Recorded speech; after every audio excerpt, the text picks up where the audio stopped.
तर हॅलो मित्रांनो, स्वागत आहे आपल्या यूट्यूब चॅनलवर ज्याचं नाव आहे स्टडी विथ अवी. तर मित्रांनो, आज आपण एस-टी-आय पूर्व परीक्षा 2015 मधील सायन्स हा घटक पाहणार आहोत. तर चला मित्रांनो, जास्त वेळ न जाता व्हिडिओला सुरुवात करूया. तर मित्रांनो, पहिला प्रश्न आहे प्रश्न क्रमांक 1 म्हणजे पत्रिकेतील क्रमांक 73. चष्म्याची भिंग डॅश डॅश यापासून बनतात. ऑप्शन आहे पायरेक्स ग्लास, फ्लिंट ग्लास, सामान्य काच किंवा कोबाल्ट काच. तर मित्रांनो, चष्म्याचे भिंग हे फ्लिंट काचेपासून बनतात. त्यामुळे याचं ऑप्शन क्रमांक 2 आहे फ्लिंट ग्लास. तर मित्रांनो, याच प्रश्नाच्या आधारावर 2 वाक्य तुम्ही पाठ राहू द्या किंवा लक्षात राहू द्या की औषधाची बॉटल ही कोणत्या काचेपासून बनते. तर ती आहे बोरोसिलिकेट काचेपासून बनते. आणि जे आपले आर्टिफिशियल दात असतात ते पॉलीॲक्रेटिक ग्लासपासून बनतात. तर मित्रांनो, तुम्ही हे दोघी वाक्य लक्षात राहू द्या किंवा येणाऱ्या परीक्षेवर याच्यावर प्रश्न येऊ शकतो. आणि चष्म्याचे भिंक हे फ्लिंट ग्लास यापासून बनतात. तर मित्रांनो, आपण पुढील प्रश्न पाहूया. अमलगममध्ये नितांत आवश्यक काय असते? What does an amalgam must contain? तर मित्रांनो, अमलगम म्हणजे एक प्रकारचं अलॉय आहे. म्हणजे आता आपण मागच्या क्वेश्चन पेपरमध्ये पाहिलं होते की ब्रास हा कॉपर आणि झिंकपासून बनतो. म्हणजे ब्रास हा अलॉय आहे. अलॉय म्हणजे 2-3 मेटल एकत्र येऊन एक नवीन पदार्थ तयार होतो. तसंच अमलगम हा सुद्धा एक प्रकारचा अलॉय आहे. परंतु अमलगममध्ये एक पदार्थ हा मर्क्युरी असायलाच पाहिजे. त्यामुळे प्रश्न असा आहे की what does an amalgam must contain? म्हणजे अमलगममध्ये एखादी वस्तू पाहिजे तर अमलगममध्ये मर्क्युरी पाहिजेलच. आणि त्याच्यासोबत दुसऱ्या मेटलची एकत्रित करून तो अमलगम तयार होतो. त्यामुळे याचं उत्तर आहे एक मर्क्युरी.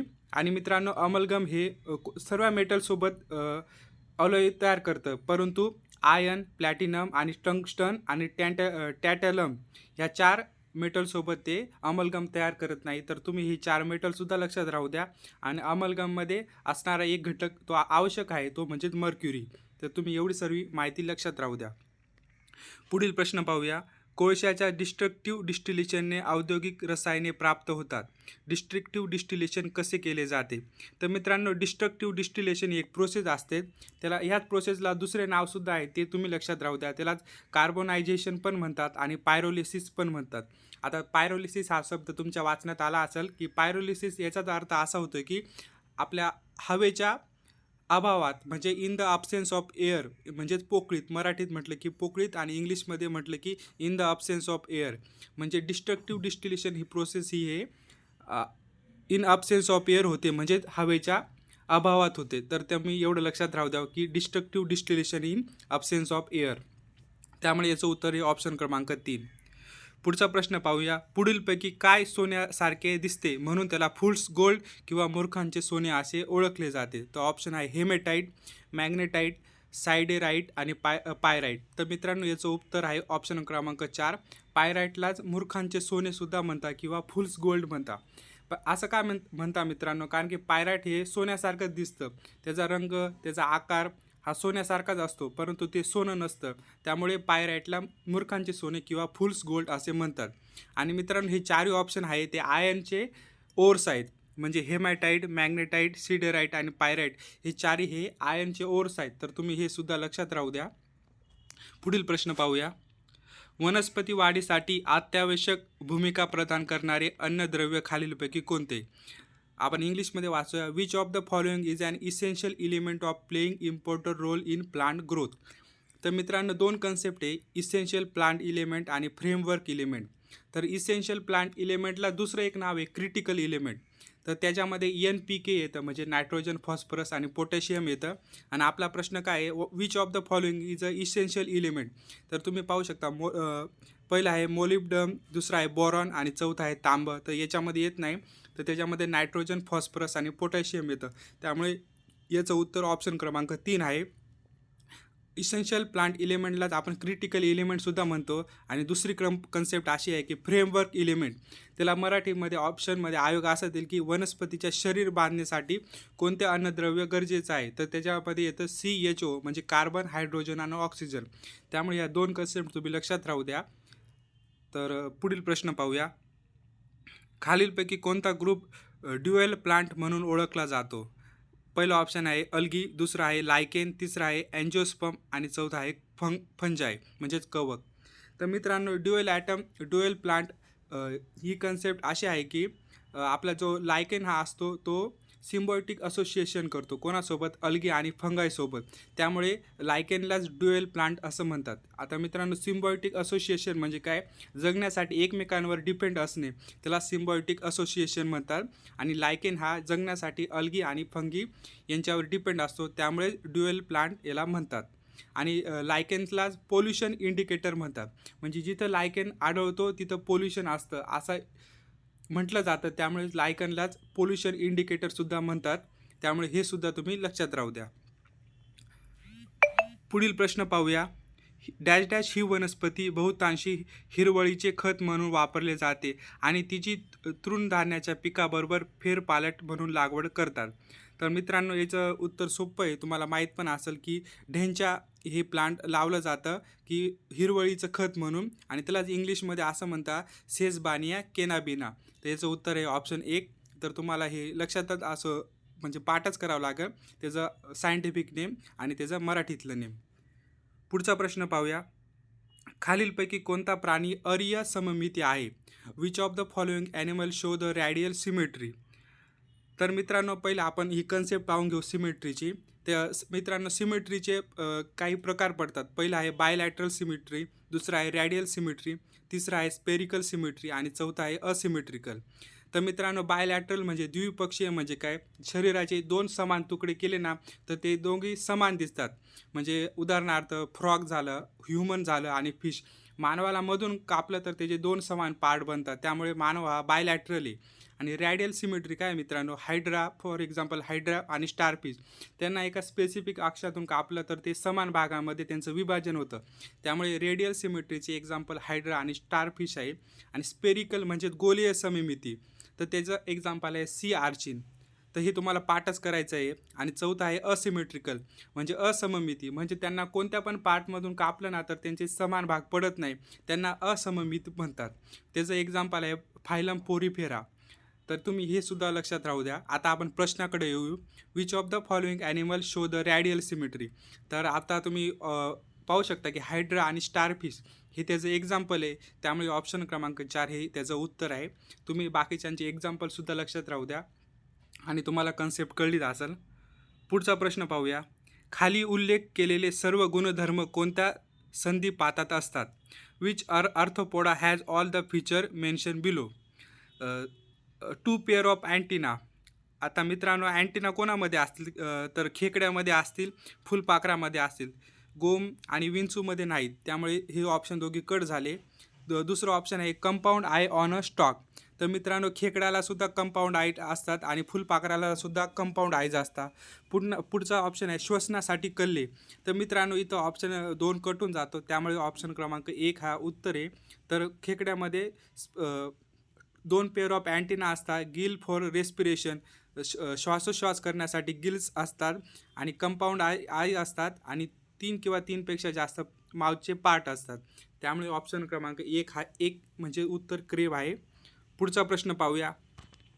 सॅलेमेंडर ह्या प्राण्याचे वर्गीकरण कोणत्या वर्गात करतात? In which class does the salamander fall? तर मित्रांनो, सॅलेमेंडर हा मित्रांनो याच्यावर आयोगाने दरवर्षी किंवा एक वर्ष सोडून याच्यावर प्रश्न विचारलेला आहे. कारण की हा आयोगाच्या तुम्ही क्वेश्चन पेपर पाहिले असेल तर 4 ते 5 क्वेश्चन पेपरमध्ये हा प्रश्न आलेला आहे की सॅलेमेंडरचा ग्रुप कोणता, त्याचं किंगडम कोणतं, तो कोणत्या फायलममध्ये, तो कोणत्या क्लासमध्ये, तो कोणत्या ऑर्डरमध्ये. तर याच्यावर आयोग नेहमी प्रश्न विचारत जातं, त्यामुळे आपण याच्यावरचे पूर्ण कन्सेप्ट पाहून घेऊ. तर सॅलेमेंडर हा मित्रांनो उभयचर प्राणी आहे. उभयचर प्राणी म्हणजे ॲम्फिबियन ह्या प्रश्नाचं उत्तर काय आहे? In which class does the salamander fall? तर याचं उत्तर ऑप्शन क्रमांक 3 ॲम्फिबियन आहे. तर आपण पाहू, तो किंगडम ॲनिमलमध्ये येतो, फायलम कॉर्डेटामध्ये येतो, क्लास ॲम्फिबियनमध्ये येतो, आणि त्याची ऑर्डर ही युरोडेला आहे.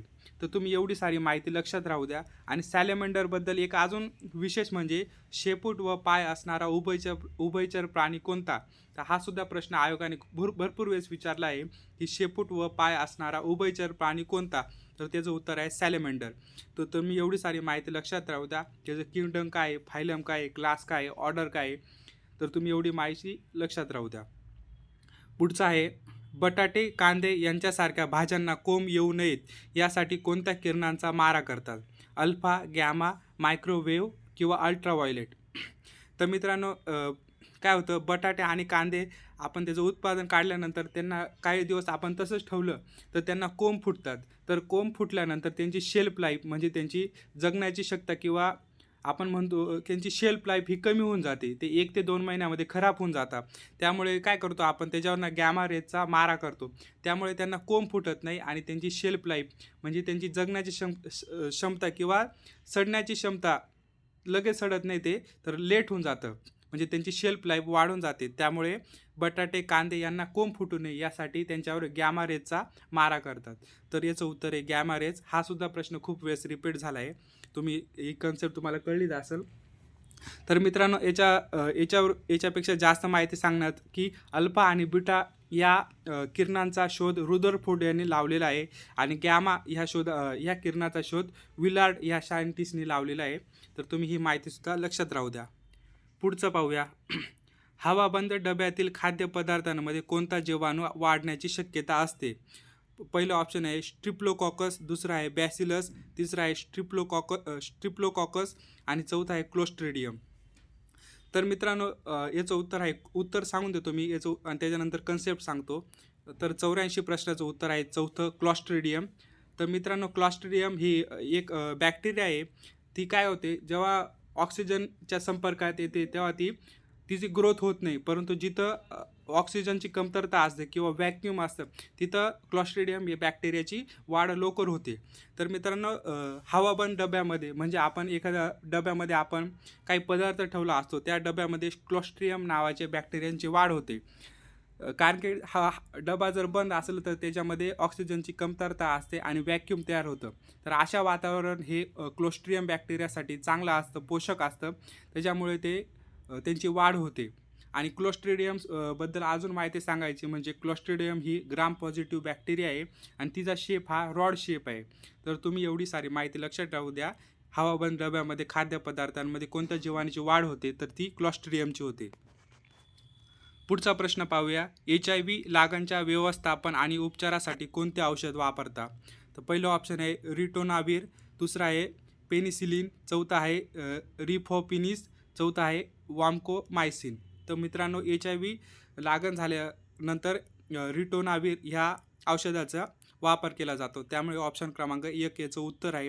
आणि ऑप्शन 3 काय आहे रिफॅपिसिन, तर त्याचा वापर हा TBच्या आजाराबद्दल करतात. आणि वामकोमायसिन याचा वापर हा आपल्या ज्या आतड्यांमध्ये ज्या बॅक्टेरिया तयार झालेल्या असतात त्यांना मारण्यासाठी वॅमकोमायसिन याचा वापर करतात.